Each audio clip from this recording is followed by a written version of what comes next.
Amém, queridos. Mateus capítulo 4.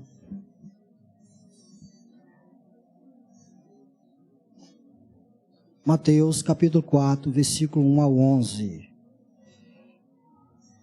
Hoje nós terminamos uma série de mensagens, série de 3 mensagens sobre a tentação do nosso Senhor Jesus. Eu poderia ter pregado apenas uma mensagem, mas iria tomar muito tempo, e assim eu resolvi dividir esse texto.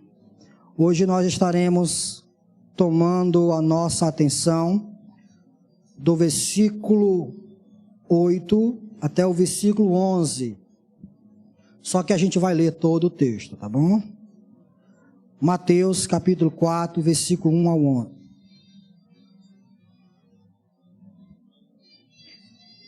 Amém, irmãos? Então Jesus foi levado pelo Espírito ao deserto para ser tentado pelo diabo. Depois de jejuar 40 dias e 40 noites, teve fome. O tentador aproximou-se dele e disse: se és o Filho de Deus, manda que estas pedras se transformem em pães. Jesus respondeu: está escrito, nem só de pão viverá o homem, mas de toda a palavra que procede da boca de Deus. Então o diabo o levou à cidade santa, colocou-o na parte mais alta do templo e lhe disse: se és o Filho de Deus, joga-te daqui para baixo, pois está escrito, ele dará ordem a seus anjos a seu respeito, e com as mãos eles o segurarão, para que você não tropece em alguma pedra. Jesus respondeu: também está escrito, não ponha à prova o Senhor, o seu Deus. Depois, o diabo o levou a um monte muito alto e mostrou-lhe todos os reinos do mundo e o seu esplendor. E lhe disse: tudo isto te darei, se te prostrares e me adorares. Jesus lhe disse: retire-se, Satanás, pois está escrito, adore o Senhor, o seu Deus, e só a ele preste culto. Então o diabo o deixou, e os anjos vieram e o serviram. Oremos. Deus justo, santo, reto, Deus majestoso, diante de sua gloriosa presença, aqui estamos para fazer a meditação de sua eterna palavra. Nós pedimos ao Senhor que o Senhor derrame sobre nós mais uma vez do seu Santo Espírito, para que tenhamos, ó Deus, uma boa compreensão do texto, para que possamos dar as devidas aplicações, para que todos nós possamos sair daqui, ó Deus, cientes do que o Senhor quer de nós com relação a esse texto. É o que nós te pedimos em nome de Jesus. Amém. Como eu disse no início, em 3 mensagens anteriores nós tivemos aqui falando sobre os versículos 1 até o versículo de número 7. E nas 2 mensagens anteriores, nós explicamos aos irmãos a respeito da primeira tentação e da segunda tentação. Quando eu iniciei essa sequência desse capítulo, eu disse aos irmãos que a tentação do Senhor Jesus não envolve apenas esse texto. E muito menos se percebe em outros textos, em outros evangelhos sinóticos, que não foi apenas essa vez que Jesus foi tentado ou provado, mas durante os 40 dias, o diabo esteve provando o Senhor Jesus, tentando o Senhor Jesus. Mas como eu disse aos irmãos, parece-nos que o evangelista Mateus quer focar a nossa atenção nos últimos momentos, no final dos 40 dias, em que o diabo intensifica essa tentação. E essa intensidade é mostrada por 3 etapas, ou por 3 tentações. Percebemos na primeira que Satanás queria que o Senhor Jesus priorizasse os desejos da carne em detrimento da vontade de Deus. Em que Jesus colocasse a prioridade de comer pão em detrimento da vontade de Deus. Nós falamos aos irmãos que era da vontade de Deus se Cristo passasse por aquele momento de jejum. Deus queria isso. Entretanto, a prova é que Jesus simplesmente colocasse a sua vontade acima da vontade de Deus Pai. A sua vontade de comer acima da vontade de Deus Pai. E vocês percebem que Jesus vence essa prova dizendo que nem só de pão viverá o homem. O homem deve entender que o pão não é a essência da vida, não é o pão que nos faz ter vida, não é o pão que nos faz ficar de pé. O pão é o meio pelo qual Deus nos faz ficar de pé. Logo, Deus deve estar acima de todas as coisas. Deus e a vontade dele deve ser a nossa vontade e deve estar acima de todas as outras coisas que nós queremos ou desejamos. Nós também entendemos na segunda tentação, meus irmãos, que Satanás queria que Jesus reavaliasse a capacidade de seu pai de cuidar dele. Vocês percebem que na segunda tentação, o diabo leva Jesus ao pináculo do templo e diz: salta-te daqui. O que Satanás queria? Que Cristo reavaliasse essa capacidade de Deus em cuidar dele. Salta-te daqui para ver se de fato ele cumpre com aquilo que ele falou. E como que Jesus Cristo vence isso? Não tentarás o Senhor teu Deus. Eu não preciso colocar o meu Deus à prova. Eu não preciso colocar o meu Pai à prova. Eu sei que Ele está comigo. Eu sei que Ele cuida de mim. Eu não preciso saltar daqui para ter uma prova de que Ele está comigo. E Ele fala isso no texto em questão.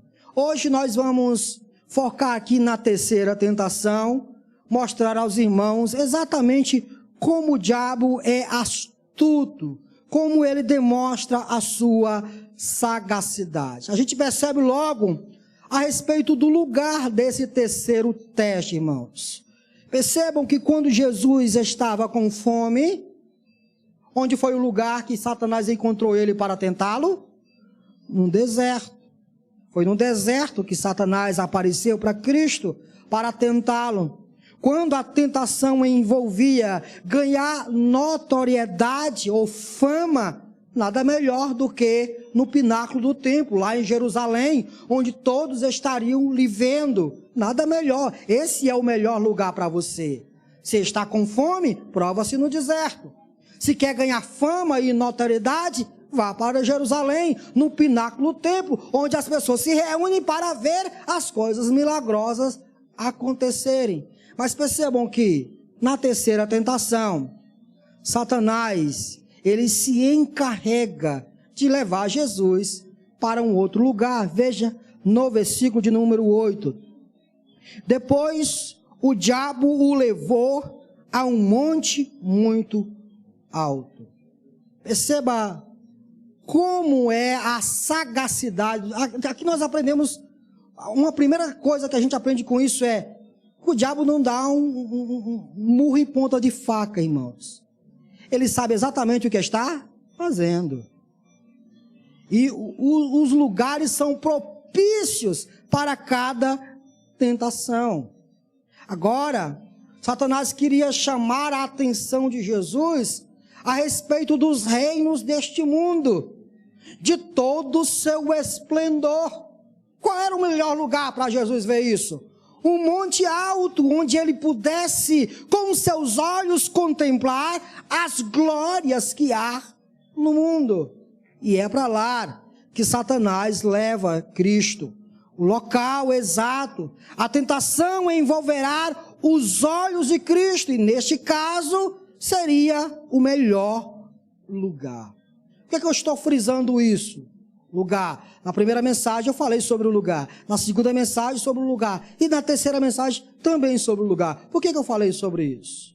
Para mostrar aos irmãos exatamente esse perfil, essa característica que há na figura maléfica de Satanás. Ele é alguém que sabe o que está fazendo. Ele é alguém que sabe armar a sua arapuca, as suas armadilhas, para então provocar em alguém uma vontade de pecar, ou não fazer a vontade de Deus. Essa igreja, ela é conhecida como uma igreja que dá muita ênfase na soberania de Deus. Esta igreja é uma igreja que costuma, por diversas vezes, ouvir exposições aqui de cima desse púlpito, falando sobre a soberania de Deus e de que o diabo, segundo as palavras de Lutero, é o diabo de Deus. De que nós não devemos, meus amados irmãos, nos preocupar em que o diabo tenha controle e domínio sobre a nossa vida. Isso é uma verdade. Entretanto, nós também precisamos saber de outra coisa. A Bíblia, quando fala da figura do diabo, ela nos manda ter cuidado, sim ou não? Vigie, orem, porque o diabo, segundo as palavras de Pedro, o diabo, o vosso adversário, anda ao vosso derredor, procurando a quem possa tragar. É evidente que nós confiamos em Deus. É evidente que nós depositamos a nossa vida em Deus. E que é Ele que domina as nossas vidas. Mas esse mesmo Deus nos orienta a ficarmos vigilantes.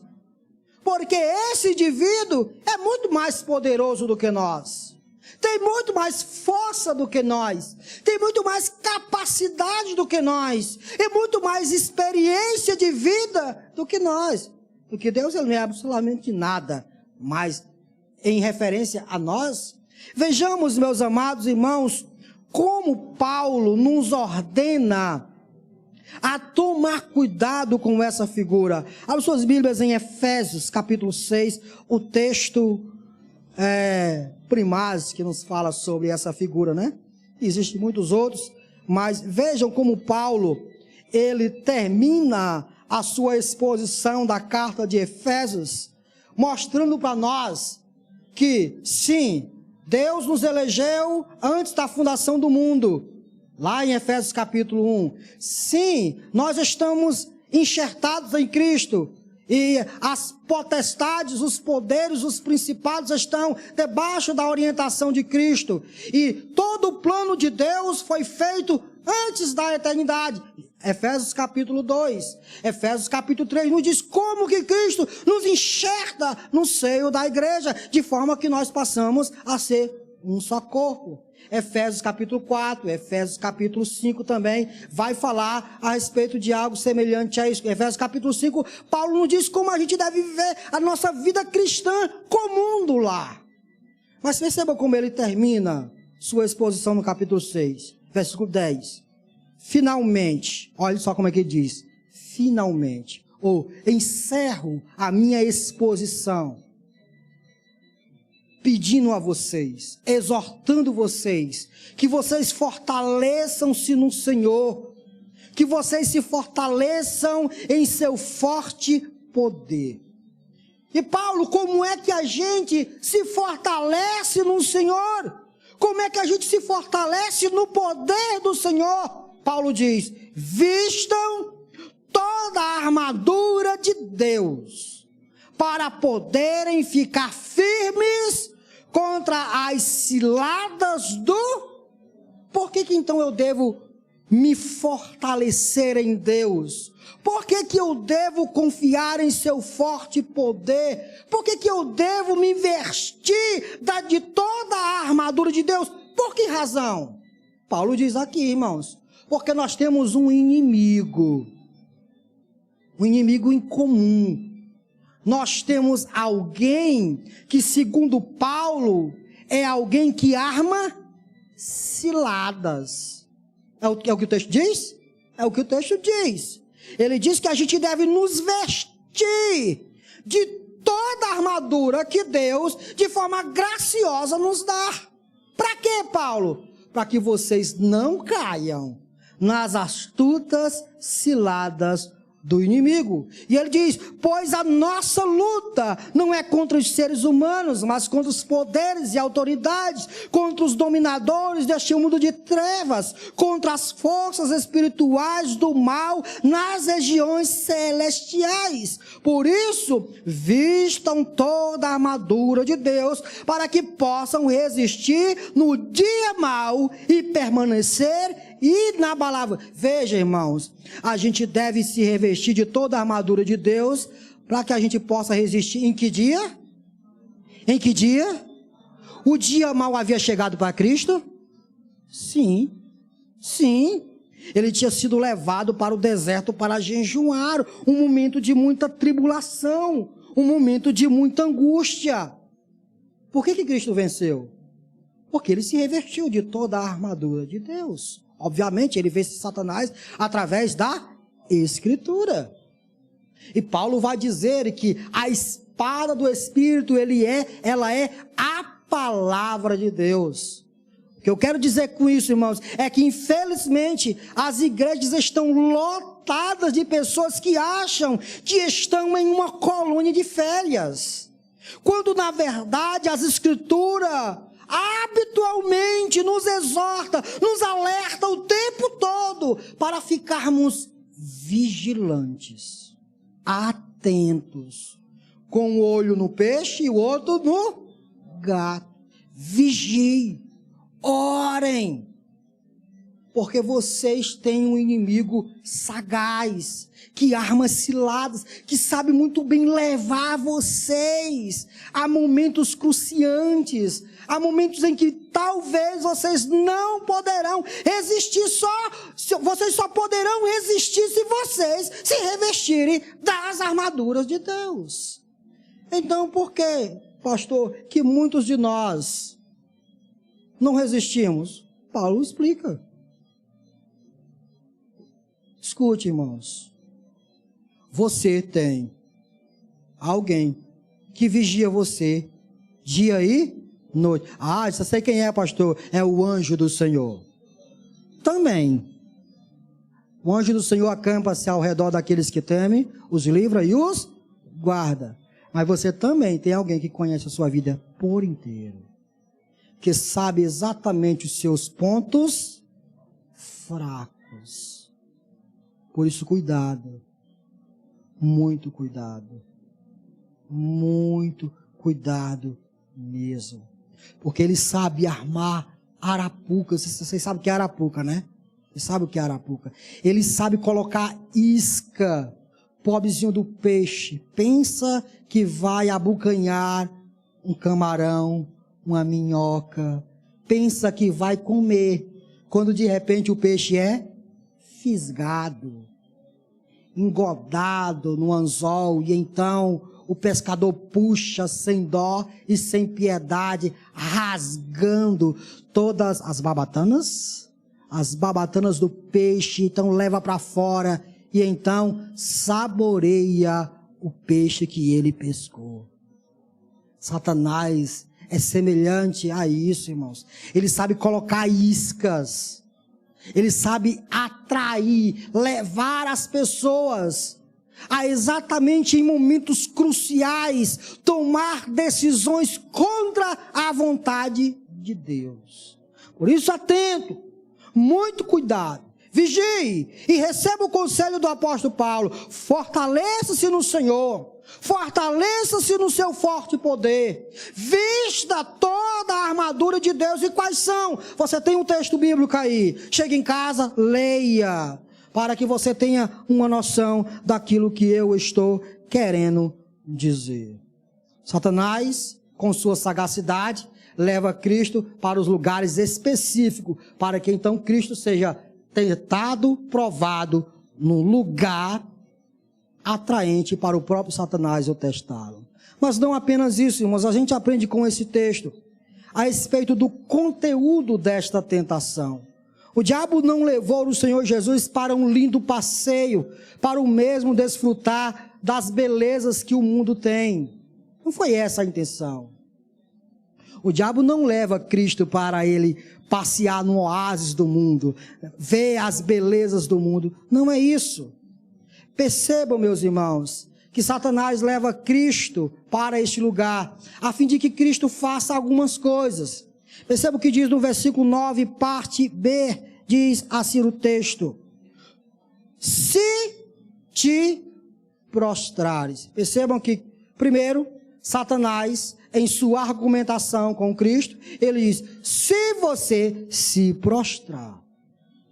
Depois ele diz: se me adorares. Primeiro, Satanás diz: se prostre diante de mim, curve-se diante de mim. Meus irmãos, os súditos deveriam prostrar-se diante do rei, mostrando que respeitava a autoridade do rei sobre eles. A gente vê isso periodicamente na cultura bíblica, quando os súditos se prostram diante do rei. Esse se prostrar significa que o súdito está reconhecendo que este rei tem uma autoridade sobre a vida dele. Era isso que Satanás queria. Se prostre. Reconheça a minha autoridade sobre a sua vida. Vai, faça isso, se prostre. Segundo, o que Satanás queria? Que Cristo o adorasse. Se prostrar nem sempre significa adoração. Se prostrar, às vezes, significa reconhecer que alguém tem autoridade sobre a sua vida. E isso já é uma ignorância, isso já é um absurdo. Cristo reconhecer que Satanás tem autoridade sobre a sua vida. O que diz no capítulo 2 de Filipenses e versículo 11, irmãos? Capítulo 2, a partir do versículo 5 e 6. Cristo, ele, tendo se achado em forma divina, não usurpou ser igual a Deus, mas se esvaziou, e tendo se esvaziado, tomou a forma humana, e se humilhou, e rebaixou-se até a morte, e morte de cruz. Porque Cristo fez isso. Deus lhe deu um nome, que está acima de todo o nome. O nome de Cristo está acima de todo nome. Para quê? Para que todo joelho se dobre e toda língua confesse que Jesus Cristo é quem? Senhor. Escute, irmãos. Todos os seres um dia se prostrarão e com sua boca reconhecerão que Cristo é Senhor. Os anjos farão isso, os demônios farão isso, os crentes em Jesus farão isso, já fazem isso desde já, mas também farão isso. Os ímpios que vão ao inferno, um dia terão que se prostrar diante de Cristo e reconhecer a autoridade de Cristo sobre a vida deles. E o diabo? Também. O diabo também fará isso. Mas perceba que aqui o diabo quer inverter as polaridades. Ele quer que Cristo reconheça o irreconhecível. Que o diabo tenha autoridade sobre a sua vida, mas não apenas isso. Satanás quer que Cristo adore a ele. Veja, irmãos, que não apenas Satanás quer que Jesus reconheça a autoridade do diabo, mas Satanás quer que Jesus também o adore como Deus. Isso é um absurdo. Eu estava hoje conversando com algumas irmãs durante a nossa momento lá de koinonia e conversando a respeito de ídolos e de como nós fazemos ídolos para as nossas vidas. E nós estávamos falando sobre casamento e de como nós, infelizmente, criamos e colocamos o casamento como o fim de tudo. O casamento como um fim em si mesmo. O pão não era um fim em si mesmo. O pão era um alimento pelo qual Deus, que é o fim em si mesmo, nos sustenta. O casamento não é o fim em si mesmo. O casamento é um relacionamento que Deus nos deu, para que através do casamento nós pudéssemos glorificar o fim em si mesmo, que é Deus. Mas infelizmente as pessoas tratam o casamento como um ídolo. Como um ídolo. Elas veem que elas não podem fazer determinadas coisas, porque se fizerem determinadas coisas, o casamento se acaba. Então, em nome do meu casamento não se acabar, eu vou deixar de fazer determinadas coisas. Tratam o casamento como um fim em si mesmo. Isso é só uma ilustração, como qualquer outra coisa. Você trata o seu emprego como um fim em si mesmo? Você acha que quem lhe sustenta é o seu emprego? Você acha que se você não tiver o seu emprego, você vai passar fome? Se você achar isso, isso significa que você não confia em Deus, mas que você confia no seu trabalho como um fim em si mesmo. Logo, o seu trabalho é um ídolo. Se você acha que o seu marido, você só será feliz quando o seu marido lhe amar de verdade, você tem um ídolo na sua vida, chama-se esposo. Meus irmãos, Satanás estava querendo que Cristo trocasse a adoração a Deus pela adoração a um ídolo. Qualquer coisa que você adore, qualquer coisa que você venere, qualquer coisa que faça você feliz, que se tirar de você, você sente a pessoa mais desprezível, desprezada, infeliz da face da terra. Se tirar dinheiro de você, sua vida se acaba. Se tirar seu pai de você, sua vida se acaba. Se tirar seu marido de você, sua vida se acaba. Se todas essas coisas for tirar de você, sua vida se acabar, isso significa que você não adora a Deus. Isso significa que você tem um ídolo que você precisa acabar com isso. Somente a Deus nós devemos prestar culto. Somente o Senhor deve ser a razão da nossa vida. Ele é um fim em si mesmo. Vivemos para Ele. Por isso que Paulo disse, quer comais, quer bebais, quer façais qualquer outra coisa, fazei tudo para a glória de Deus. Então, por que eu vou respeitar meu marido? Porque eu amo meu Deus. E meu Deus me ordena a respeitar meu marido. É por causa de Deus que eu respeito meu marido. Não é porque o casamento, se eu não respeitar, o casamento se acaba. Vocês estão entendendo, irmãos? Por que eu vou ser fiel ao meu marido ou fiel à minha esposa? É porque se eu não for fiel, pastor, a minha mulher me deixa. É porque se eu não for fiel, pastor, o meu esposo me deixa. Logo, você só é fiel para sustentar um casamento. Seu casamento é um ídolo. Você precisa acabar com isso. Você foi fisgado por Satanás faz tempo e você está vivendo nessa idolatria. Alguém que tem seus olhos abertos para adorar somente a Deus. Sabe por que é fiel à sua esposa? Porque ele ama o seu Deus acima de todas. Por isso que ele é fiel à esposa. Sabe por que ele confia na sua esposa? E porque sua esposa confia nele. Ela não precisa se preocupar em ele sair para cá ou para lá. Porque antes de tudo ele ama a Deus. É como José que diante da tentação olhou para a mulher de Potifar e diz: como eu poderia pecar contra o meu Deus? Onde estava Deus ali na vida de José? Ele estava vendo? Não! José estava enfrentando as maiores adversidades e a mulher de Potifar estava tentando se deitar com ela. Mas o que José diz? Como eu poderia fazer isso com o meu Deus? Não posso fazer isso com o meu Deus. É por isso que o crente, meu irmão, evita qualquer tipo de pecado. Não é para sustentar um relacionamento ou outro. Ele faz isso porque ele ama Deus acima de todas as coisas. Vocês estão me compreendendo, irmãos?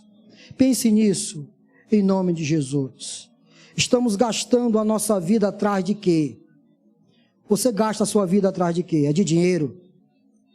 O que para nós é tão importante ao ponto de acharmos que não obteremos se não formos felizes. Eu quero dividir um texto com vocês com base nisso, que se encontra em Gênesis. Esse texto, depois que eu li com uma nova perspectiva, esse texto mudou a minha vida.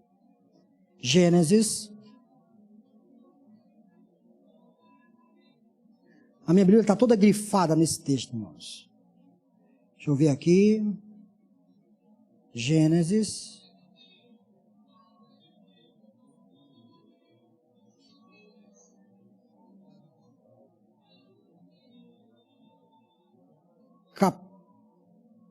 Capítulo 29. Gênesis capítulo 29.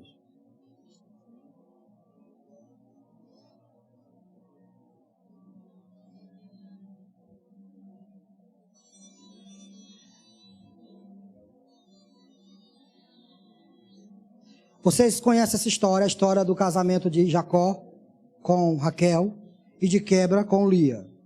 Vocês conhecem tudo isso. Quem Jacó amava? Quem Jacó amava, irmãos? Raquel. E Lia, ela era desprezada por Jacó, no sentido de que Jacó amava de fato Raquel com todo o seu coração e não Lia. Mas percebam, meus irmãos, versículo 31. Quando o Senhor viu que Lia era desprezada, concedeu-lhe filhos. Raquel, porém, era estéril. Veja o texto está querendo lhe informar alguma coisa. Lia engravidou, deu à luz um filho, e deu-lhe o nome. O que Lia era de Jacó, irmão? Ela era desprezada. O texto diz isso? Diz. O que acontece? Lia engravidou, deu à luz um filho, e deu-lhe o nome de Ruben, pois dizia: o Senhor viu a minha infelicidade. Por que Lia era infeliz, irmãos? Me digam aí, por favor. Por que Lia era infeliz? Porque ela era desprezada pelo seu marido. A infelicidade de Lia era porque ela era desprezada pelo seu marido. Então ela engravida, ela dá à luz um filho, o primeiro filho de Jacó, põe o nome de Ruben. E o texto quer nos dizer qual era o sentimento que estava no coração de Lia quando ela dá o nome de Ruben. O que ela diz? O Senhor viu a minha infelicidade, mas agora o meu marido certamente me amará. Ela estava pouco se lixando para o filho. Ela estava preocupada para quem? O marido. O marido era a atenção dela. O marido era o sentido da fé. Continuamos o texto. Mas aconteceu isso, irmãos? Não. Lia engravidou de novo. E quando deu à luz outro filho, disse: porque o Senhor ouviu que sou desprezada, deu-me também este, pelo que chamou Simeão. Teve o primeiro filho, agora pronto, agora serei feliz. Todos os meus problemas terminarão, porque agora o meu marido vai me amar. Jacó não ama. E então ela tem outro filho. Quando tem outro filho, o que ela diz? Agora vai. O primeiro era só um, mas com dois ele vai me amar. E Jacó ama? E perceba, irmão, quando um ídolo não reage às nossas motivações, nós ficamos perturbados. Quando o ídolo não nos satisfaz, nós ficamos perturbados. Continue o texto, por favor. 34. De novo engravidou, e quando deu à luz mais um filho, disse: agora, finalmente, meu marido se apegará a mim. Por que vai se apegar a ela? Porque eu já lhe dei 3 filhos. Quem era o ídolo de Lia? Responda, irmãos. Quem era o ídolo de Lia? Jacó. Cada um tem seus ídolos. Mas vamos continuar o texto. Ela percebe que ela pode dar 1000 filhos para Jacó. Não vai acontecer nada. Mas veja que ela tem um 4º filho e a história muda. Veja como ela diz no versículo 35. Engravidou ainda outra vez. E quando deu à luz mais outro filho, disse: agora Jacó vai me amar. Ela disse isso, irmãos. Desta vez louvarei o Senhor. Veja que o foco mudou. Veja que a atenção mudou. Assim deu-lhe o nome de Judá. Quem era o ídolo de Raquel? De Lia. Quem era o ídolo de Raquel? Raquel tinha o amor do seu marido. O que Lia não tinha, Raquel tinha. Mas perceba que Lia tem também um ídolo. Raquel olha para Jacó e começa a praguejar Jacó e dizer: eu quero filho, me dá um filho. Como é que eu podia dar um filho para a mulher estéril? Perceba que você vai lendo o texto, texto após texto, e essa mulher diz que é muito infeliz porque não tem filhos. O ídolo de Lia era Jacó. O ídolo de Raquel era filhos. E quem era o ídolo de Jacó? Foi que Deus fez com Raquel. Escute uma coisa, meus irmãos. Nós aprendemos que nós devemos adorar somente a Deus. Nós aprendemos com esses textos que todos esses ídolos devem ser quebrados. Nós aprendemos com o exemplo do Senhor Jesus Cristo nesse texto, eu estou terminando, que simplesmente nossa atenção tem que ser dada ao Senhor, nosso Deus, e somente a Ele. Somente devemos prestar culto a Ele, as outras coisas são secundárias. Trabalho secundário, marido secundário, família secundária, dinheiro secundário, tudo isso são secundários. O fim em si mesmo é Deus.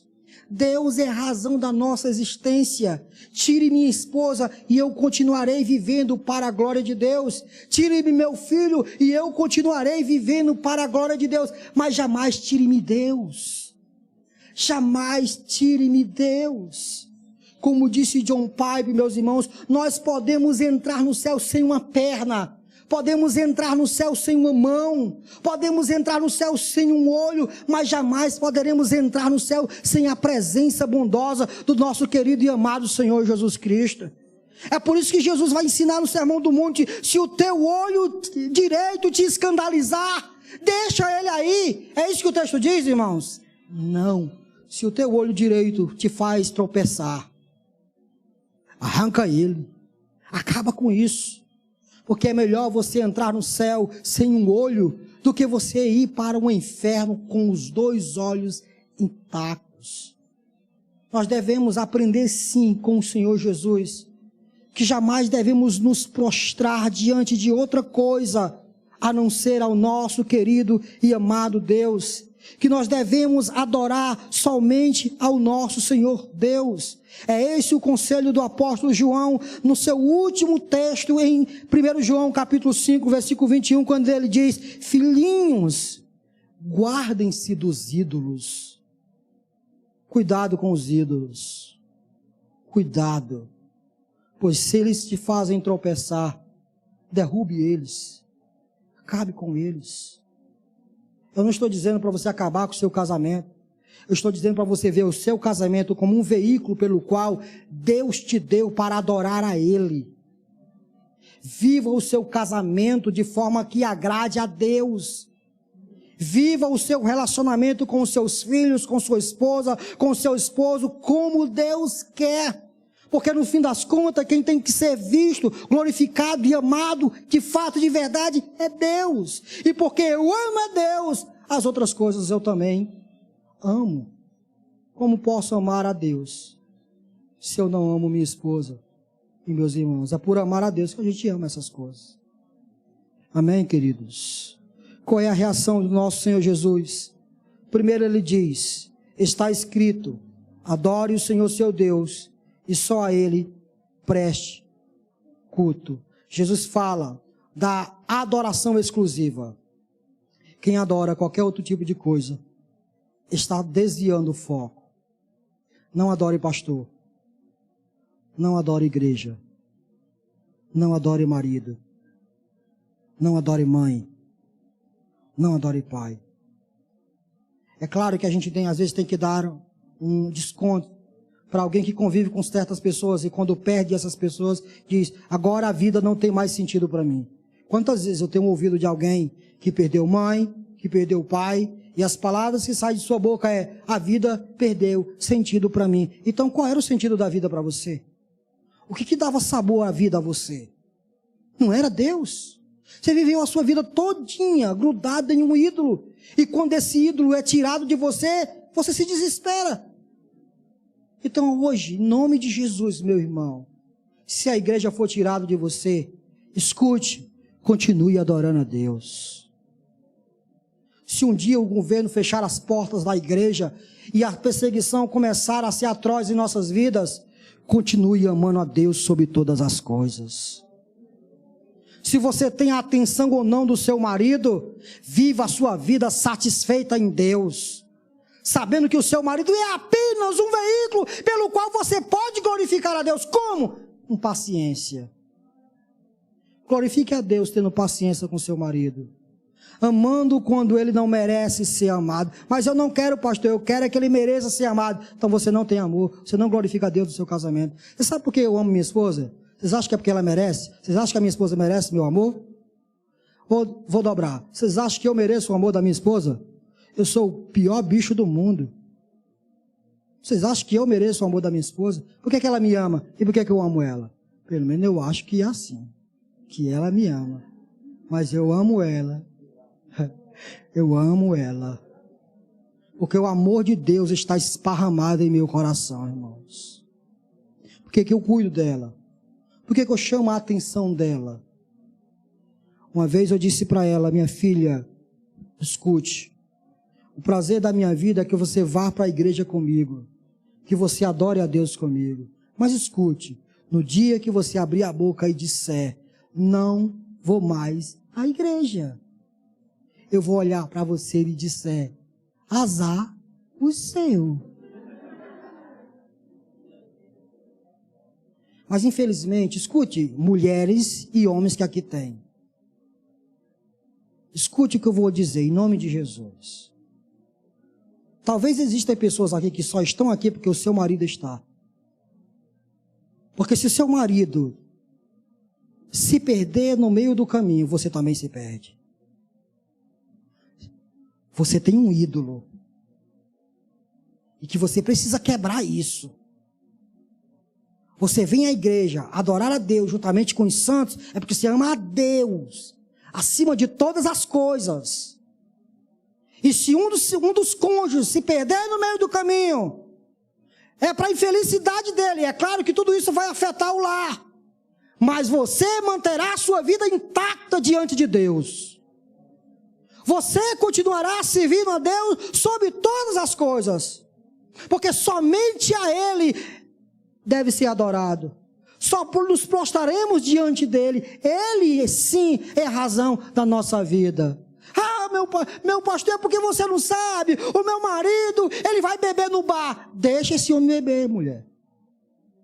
Deixa esse homem beber. Uma vez tinha aqui na igreja, antigamente, uns 30 anos atrás. Uma irmã que chegou para mim e disse, pastor, eu não suporto meu marido. Eu disse, cara, sente aqui. Por quê? Me explique quem é seu marido. Ela disse, eu perguntei a ela, seu marido trabalha? Ela disse, sim. Seu marido, ao trabalhar e ganhar dinheiro, ele coloca dinheiro dentro da casa, sustentando na sua casa? Sim. Seu marido é um bom pai? Sim, ele gosta dos filhos e tudo mais. Seu marido trata mal você, bate em você? Não. Eu disse, indivídua. E o que você está querendo? Eu estou querendo que ele venha para a igreja comigo. Irmão, tem crente que parece que não tem juízo. Escute, meus irmãos. A Bíblia diz que os indivíduos que estão no mundo são atraídos pelo Espírito Santo. É o Espírito Santo quem os atrai, é o Espírito Santo quem os chama. Na hora certa, Deus os chamará. Não é por força e nem por violência, é pelo Espírito do Senhor trabalhando no coração do homem. O coração do ímpio é ímpio. O que o ímpio gosta, minha irmã? Ah, pastor, o ímpio gosta de culto, o ímpio gosta de ir para a igreja, o ímpio gosta de louvar a Deus. Gosta disso, irmãos? O ímpio gosta de um bar, o ímpio gosta de uma cachaça. E qual é o problema, irmão? Nenhum. Se escandaliza com o que eu vou dizer, não, por favor. Nenhum. Ímpio é ímpio, crente é crente. O crente vem para o culto agradecer a Deus pela sua vida e o ímpio vai para um bar tomar a sua cachaça. Qual o problema disso? O problema é que ele está indo para o inferno, né, irmãos? Entretanto, ele faz o que é natural dele. O problema é que nós crentes queremos que o ímpio seja uma coisa que ele não é. Não, pastor, eu odeio que o meu esposo joga bola. Em vez dele estar comigo, ele devia estar jogando. Em vez de estar jogando bola, ele devia estar comigo. Mas ele gosta disso. E o problema, meus irmãos, é que por causa dessas coisas, nós transformamos o que não era para ser ídolo, o que era para ser algo para a gente adorar a Deus. Um esposo dentro de casa que convivemos com ele, adorando ao Senhor, convivendo a vida comum do lar. Nós transformamos essas pessoas em ídolos, nós somos craques nisso. Transformamos filhos em ídolos, esposo em ídolo. E se essas pessoas não fazem o que a gente quer, nós ficamos tristes, a vida perde o sabor, a vida perde o sentido, a gente não tem prazer, a gente não quer vir para a igreja, a gente não tem sentido para glorificar a Deus, para agradecer a Deus, porque você tem um ídolo, você é idólatra. Ah, mas eu não sou católico, eu não me dobro diante de uma imagem de escultura. Você é um idólatra.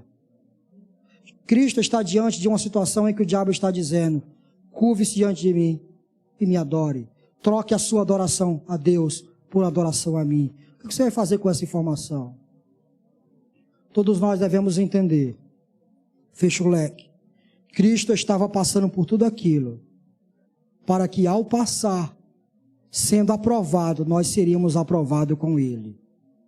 Por isso eu termino essa mensagem dizendo a você: você vai lutar com todas as suas forças, com todo o seu vigor, para quebrar todos os ídolos, para adorar somente a Deus, para viver a sua vida adorando somente a Ele.